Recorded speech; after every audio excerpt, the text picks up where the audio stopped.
recently kwakaitika ma-awards ainzi manama muno muZimbabwe, but hatina kuona kana muWoVet 1 akapiwa award. Munozvionawo sei? Ndoyekunamana. Ma-awards tezoti wanhu vanokudziva ma-awards chaiwo hawamawani. Kunopiwa wanhu vasingagoni. Handi ndiani wakapiwa award? Ndiani? Aiwa ainzi National Arts Merit Awards. Merit? Kana munhu asina kubata gida hana merit. Iwo unofunga kuti munhu angangoshama motomupa award.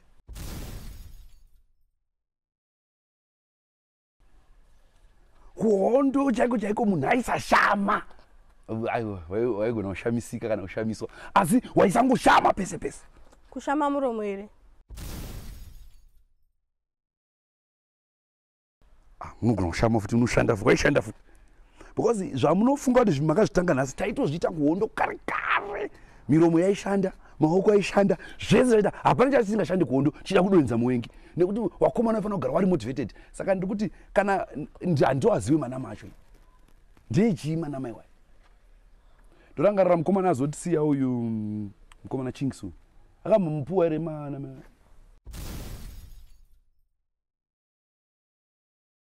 Ndokwatinotangira ikoko.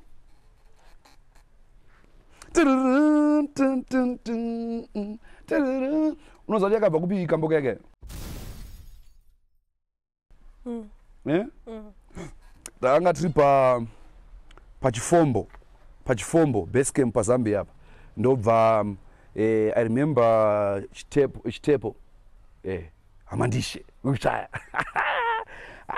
That guy was learned. Chitepo aiti kana muchita argument so mukatanga kunetsana obva ati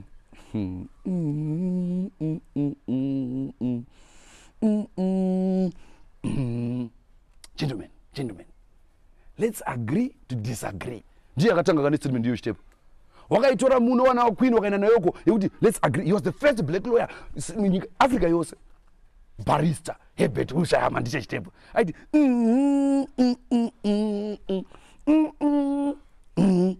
gentlemen, let's agree to disagree. Saka Chinks gore razoya kuchifombo. Akazosvika Chinks wari pakati pekudaro. Wasati wati disagree ndobva Chinks adana sho ubike tea. So paari kumhanya nouya netika akaona vanhu vakutora vakuwirirana. Chinks obva nati tainde paassembly point pepe taita atanga Chinks anzi chimba aingowa newanika Chinks yekuti zoni marozaimi tichakamunyurira malirisi akawanda. Adzoka ndobva zvanzi Chinks ndobva aimba marozaimi. Handiti vanhu vamumorari manje zvikanzi koimwe ndobva ati wanhu wese wemuno Afrika tamirira unity yakanga aona akafunga kuti wachiponga kuti